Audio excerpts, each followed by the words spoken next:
Konnichiwa. Sesuai request dari hasil voting di YouTube, di video kali ini saya akan memberikan list bumpo-bumpo yang sering digunakan pada kaiwa. Karena jumlahnya banyak, saya akan menjelaskan arti dari bumponya saja. Kalau untuk rumus dan teknik penggunaannya pada kalimat, secara detail akan saya jelaskan di video lain. Untuk penjelasan bumpo, nanti akan saya jelaskan dari awal, dari dasar, sesuai hasil voting. Walaupun banyak yang DM minta bumpo yang dipakai pada kaiwa aja, tapi ya yang namanya voting kita kan harus mengikuti hasilnya. Jujur saya juga malas banget buat materi dasar bumpo karena yang nonton pasti sedikit. Tapi ya kalau kita tidak menghormati hasil voting, buat apa dong kita voting? Video belajar bumpo dasar akan saya buat bulan ini, tapi nggak tahu kapan uploadnya. Karena untuk video belajar saya nggak bisa minta bantuan Shiori untuk ngedit. Harus saya semua. Jadi mohon sabar ya. Sambil menunggu kalian bisa hafalin kotoba yang ada di Instagram dulu. Dan buat yang merasa udah nggak perlu belajar bumpo dasar lagi, coba kalian tonton satu aja videonya nanti kalau udah jadi. Saya yakin pasti ada informasi baru yang belum kalian tahu dan belum pernah diajarkan oleh sensei kalian dulu. Video bumpo dasar yang pertama akan saya mulai dengan belajar Jiko Shokai. Jadi nanti kalau misalnya videonya udah jadi,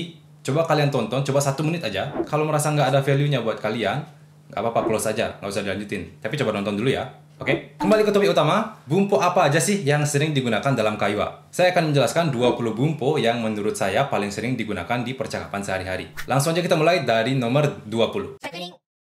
Kana. Bumpo kana ini fungsinya untuk menyatakan ketidakyakinan. Contohnya, dekiru kana? Bisa nggak ya?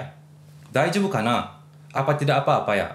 Kono channel de benkyou shitara, hontou ni nihongo ga jouzou ni naru kana? Kalau belajar di channel ini, apa beneran bakal jago bahasa Jepang ya? Cara translate dari bahasa Jepang ke bahasa Indonesianya nggak harus sama. Yang penting kalian menunjukkan ketidakyakinan. Ingat ya, belajar bumpo itu yang penting fungsinya, bukan arti di bahasa Indonesianya. Nah, karena ini termasuk kurang sopan kalau digunakan untuk atasan atau orang yang tidak dikenal. Versi sopan dari kana adalah desu kane. Jadi kalian saat ngomong pakai bahasa Jepang ke orang Jepang, kalian sebaiknya pakai desu kane.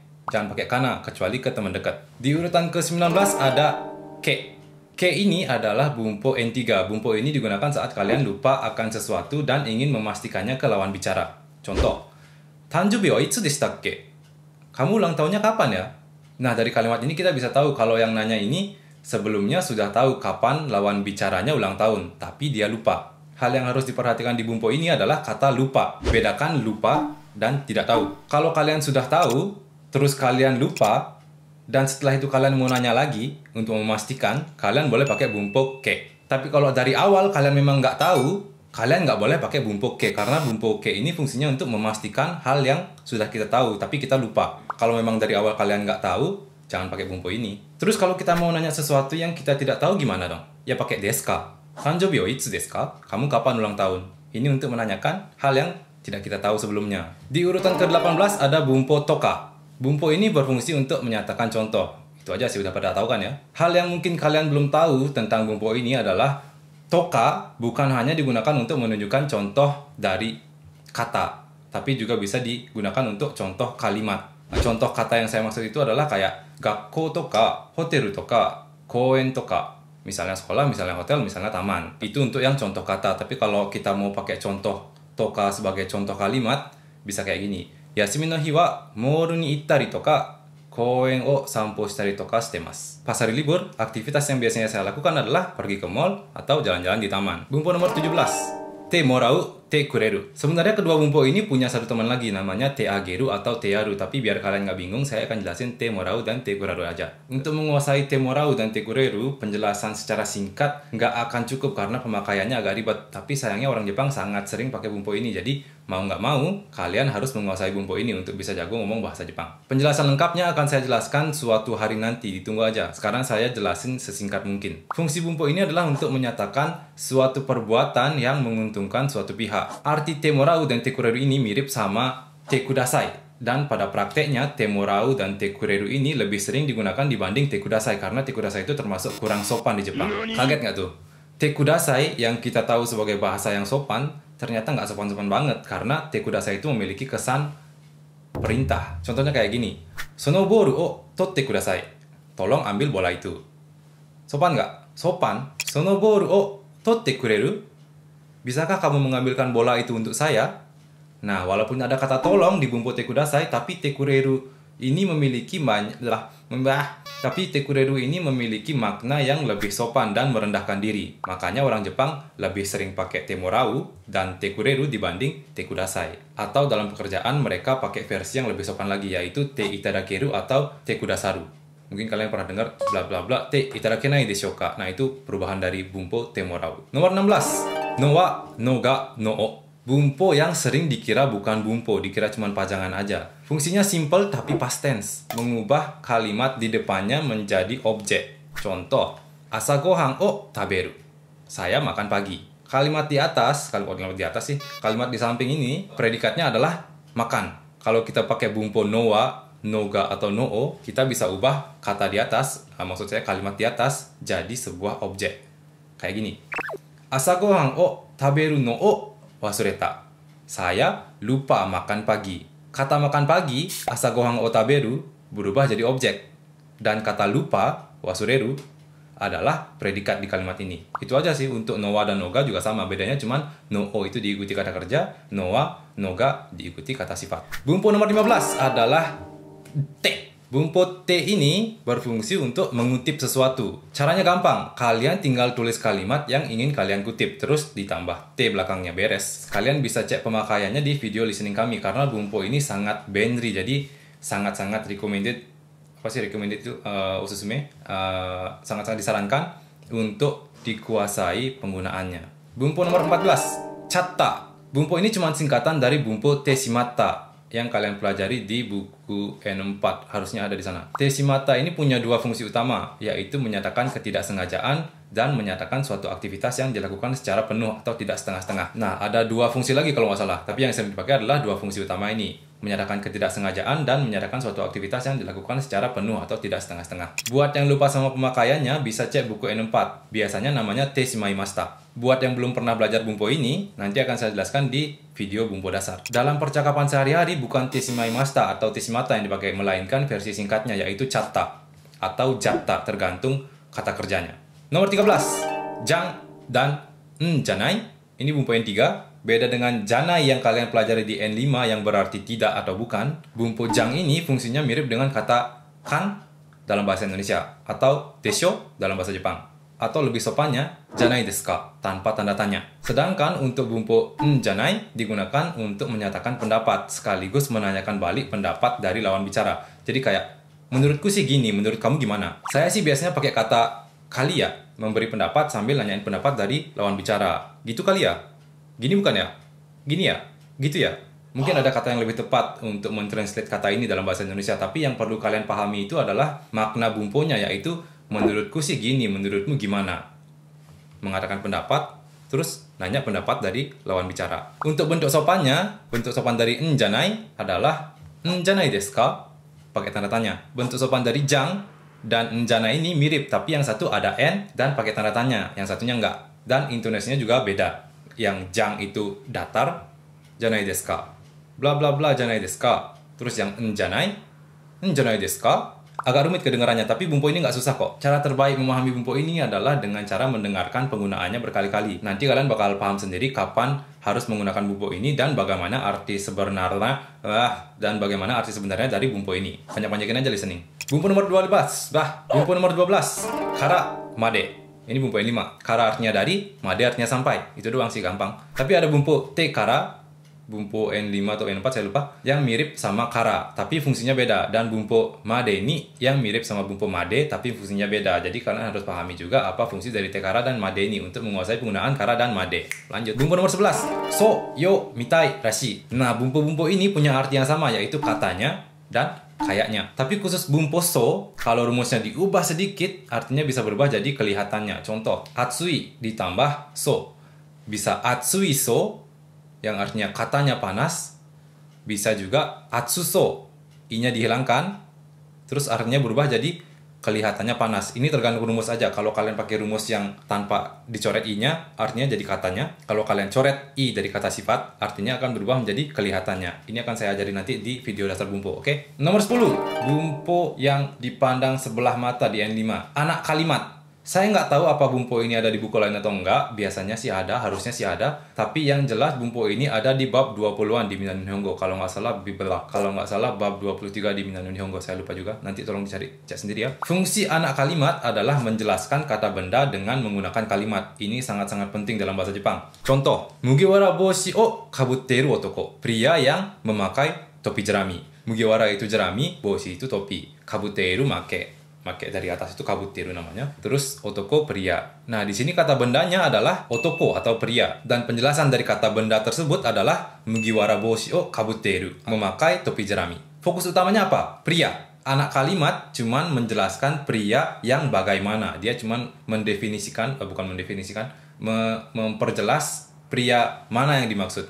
Pria ini, pria itu, atau pria yang mana. Contoh lain, Ringo no maku ga tsuiteiru pasokon o sagashite imasu. Saya sedang mencari komputer yang berisi lambang apel. Kata bendanya pasokong. Kalimat di depannya adalah penjelasannya. Komputer yang bagaimana? Komputer yang berisi lambang apel. Fokus utamanya apa? Pasokong. Anak kalimatnya yang mana? Anak kalimat itu gabungan dari kata benda dan penjelasannya. Jadi, Ringo no maku ga tsuiteiru pasokong. Ini yang merupakan anak kalimat pada kalimat ini. Kenapa anak kalimat ini sering dipakai dalam kaiwa? Alasannya adalah karena saat kita berbicara, kita pasti ngomongin objek kan? Kita ngomongin benda. Entah itu makhluk hidup atau benda mati. Nah, untuk menjelaskan benda tersebut, kita harus pakai anak kalimat. Misalnya kalian mau ngomongin batu. Batu yang mana? Batu di dunia ini kan ada banyak. Jadi kalian harus lebih spesifik. Misalnya, batu yang saya temukan di sungai. Kawa de mitsuketa ishi. Jadi kita bisa mengerti batu mana yang dimaksud. Ini batu apa sih yang kita bicarakan gitu. Ini yang namanya anak kalimat. Dan bukan hanya sering dipakai di percakapan sehari-hari, anak kalimat ini selalu keluar di ujian Bumpo JLPT. Terutama di soal yang ada bintang-bintangnya. Jadi kalau kalian selalu salah jawab soal merangkai kata dan mencari bintang ini, mempelajari anak kalimat adalah solusinya.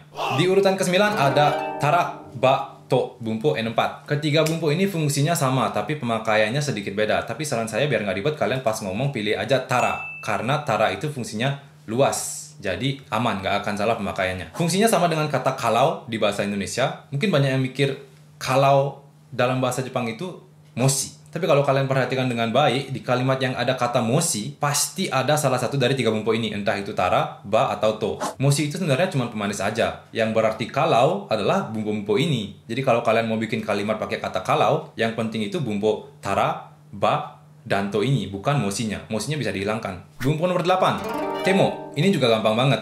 Walaupun atau meskipun. Selama bahasa Indonesia kalian nggak hancur, bumpo ini gampang banget. Bumpo temo ini punya beberapa evolusi kayak tatos temo. Tapi artinya nggak jauh beda dengan bumpo dasar temo ini. Jadi pastikan kalian paham dulu bumpo yang ini. Di peringkat nomor 7 ada noni. Makin kesini makin gampang aja bumpunya kan. Noni sama dengan padahal dalam bahasa Indonesia. Udah gitu doang. Selama kalian bisa menggunakan kata padahal di bahasa Indonesia, bumpo noni bukan masalah. Cuman jangan lupa kalau kata padahal selalu berpasangan dengan kata tapi. Jadi noni itu kalau ditranslate jadi padahal bla bla bla bla, tapi bla bla bla bla. Di urutan nomor 6 ada to omoimasu. Gampang juga. To omoimasu ini fungsinya untuk menyatakan pendapat dan perkiraan. Jadi bisa diartikan menurut saya untuk menyatakan pendapat, dan kayaknya untuk menyatakan perkiraan. Terus ada satu lagi arti dari to omoimasu, tapi harus dikombinasikan dengan kata kerja bentuk ajakan kayak tabeo, kao, iko, dan lain-lain. Artinya akan berubah menjadi berencana atau bermaksud. Contohnya kayak gini. Supa ni iko to omoimasu. Saya berencana untuk pergi ke supermarket. Jadi nggak ada kata menurut saya atau kayaknya. Arti dari to omoimasu ini berubah karena di depannya pakai bumpo. Kok pakai bumpo sih? Pakai kata kerja ajakan.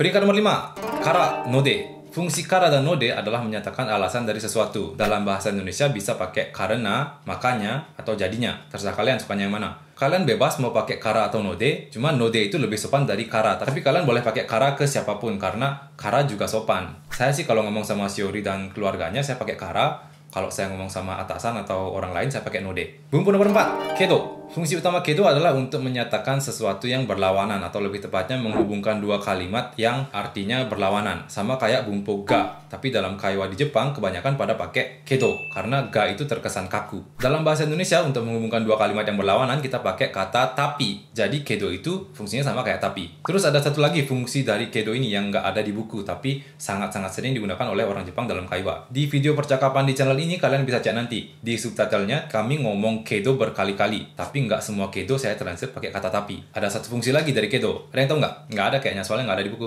Fungsinya adalah sebagai jeda dalam kalimat. Jadi ya fungsi kedo yang kedua adalah sebagai tanda koma. Karena di dalam bahasa Jepang itu kita nggak boleh asal naruh koma. Jadi kadang untuk bikin jeda dalam satu kalimat kita harus minta bantuan dari si kedo ini. Lanjut, di urutan ketiga ada perubahan kata kerja. Ini adalah bumpo yang menurut saya paling susah dikuasai di bahasa Jepang. Perubahan kata kerja di bahasa Jepang ada banyak banget dan kalian harus kuasai semuanya tanpa terkecuali. Karena ini adalah fondasi dari bumpo dan semuanya ada di N5 dan N4. Jenis kata kerja ada bentuk mas, bentuk kamus, bentuk nai, bentuk lampa, bentuk T, bentuk ajakan, bentuk tai, bentuk potensial, bentuk pasif, bentuk kausatif aktif, dan bentuk perintah. Selamat belajar.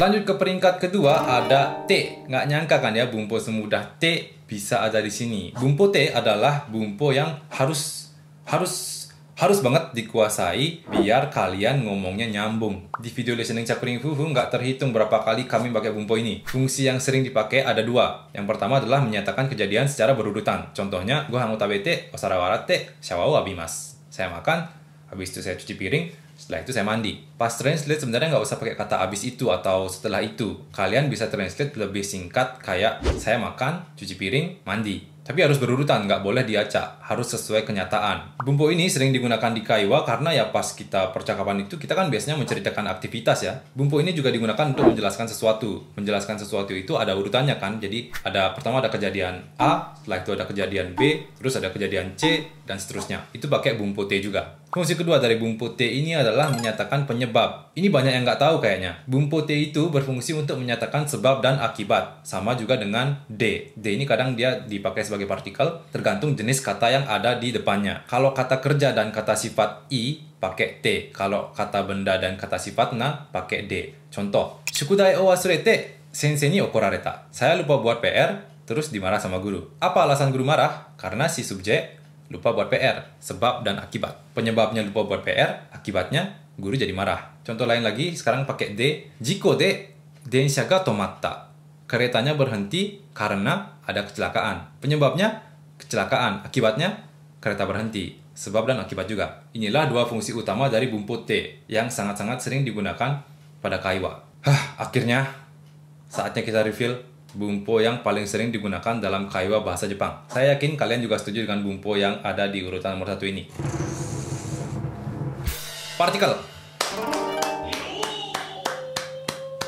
Salah satu musuh terbesar untuk para pemula yang baru belajar bahasa Jepang dan bahkan para veteran Nihongo yang sudah belajar bertahun-tahun pun masih banyak yang tidak menguasai partikel. Bukan belum menguasai, tapi tidak menguasai. Karena sekali kalian salah mempelajari partikel, benerinnya susah banget. Saya kenal seseorang yang sudah N1, tapi partikelnya kacau balau, meletus balon hijau, duar. Tidak ada maksud merendahkan, saya cuma mau memperingatkan kalian untuk belajar partikel dari awal. Entah kalian ada di level mana, mau di level masih N4, udah N3, udah N2, udah punya N1, tetap balik lagi belajar partikel yang benar. Karena begitu kalian puas dengan N kalian akan gengsi belajar materi dasar N5. Dan akibatnya sangat-sangat fatal, yaitu tidak menguasai penggunaan partikel selamanya. Partikel di bahasa Jepang ada wa, ga, ni, de, o, e, no, mo. Banyak orang yang nggak paham sama penggunaan partikel. Alasannya sebenarnya cuma ada dua menurut saya. Satu, kalian hanya mempelajari arti dari partikelnya. Dan yang kedua, guru kalian tidak menguasai partikel, jadi nggak bisa ngajarin kalian. Partikel itu bukan artinya yang harus kalian pelajari, tapi fungsinya. Masing-masing partikel itu punya fungsinya masing-masing, dan setiap partikel punya fungsi lebih dari satu. Misalnya kalian ditanya sama kohai kalian atau junior kalian, "Senpai, kapan kita pakai partikel ni?" Terus kalian jawab, "Ni" itu artinya sama kayak di dalam bahasa Indonesia. Wede, selamat Anda sudah gagal menguasai partikel nih. Jawaban yang benar dari pertanyaan kapan kita pakai partikel nih itu kayak gini. Ini adalah partikel yang memiliki fungsi untuk menyatakan tempat keberadaan dari suatu benda, menyatakan waktu, menyatakan arah, menyatakan sasaran, dan ni juga digunakan sebagai pasangan dari beberapa kata kerja khusus seperti sumimasu, aimasu, tomimasu, dan lain-lain. Panjang karena ni itu punya fungsi lebih dari satu, bukan cuman di doang. Jangan berhenti belajar partikel sampai kalian bisa jawab seperti itu. Dan satu lagi pesan saya, mungkin kalian pernah dengar kata-kata kayak, kata teman saya, partikel itu nggak penting. Bahkan orang Jepang pun ngomong nggak pakai partikel.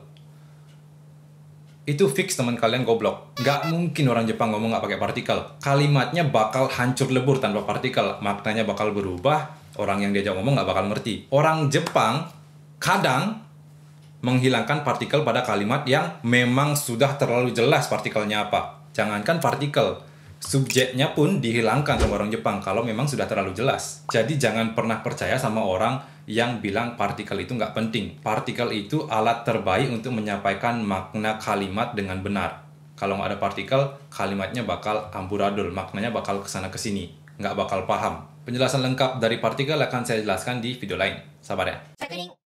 Kesimpulan, untuk bisa jago dan lancar ngomong bahasa Jepang, kalian harus kuasai materi N5 dan N4. N5 dan N4 memang sudah dirancang untuk membuat kalian bisa berbicara bahasa Jepang sehari-hari. Coba kita lihat list di samping ini. Kebanyakan N5 dan N4. N3 cuma ada beberapa, dan nggak ada N2 dan N1 sama sekali. Nggak ada bumpo yang tidak berguna di N5 dan N4. Makanya saya selalu bilang ke murid saya dan ke orang-orang yang nanya ke saya gimana caranya ngomong bahasa Jepang yang lancar dan baik dan benar. Jawaban saya itu selalu sama. Pelajari ulang bumpo N5 dan N4. Kuasai sepenuhnya. Cukup N5 dan N4. Semua kuncinya untuk bisa ngomong bahasa Jepang dengan baik, benar, dan lancar ada di sana. Tapi ya kebanyakan nggak percaya dan banyak banget yang gengsi dan malas buat belajar N5 dan N4 karena merasa sudah bisa. Sudah punya N3 lah, sudah punya N2 lah. Akhirnya mereka nggak lancar-lancar karena gengsi, nggak mau belajar materi yang di bawah level mereka. Saran saya untuk orang-orang yang malas belajar N5 dan N4 sendiri, kalian tungguin aja video-video di channel ini. Walaupun kami update-nya lambat banget kayak begicot, tapi kami pasti memberikan video yang berkualitas dan berguna untuk kalian. Oke, sekian video list bumpo-bumpo yang sering digunakan pada kaiwa. Next video adalah video listening lagi. Jadi coba kalian catat 20 bumpo ini, perhatikan subtitle videonya, dan buktikan sendiri kalau bumpo percakapan itu sebenarnya 90% N5 dan N4. Buang gengsi kalian demi masa depan kalian nanti. See you in the next video. Bye-bye.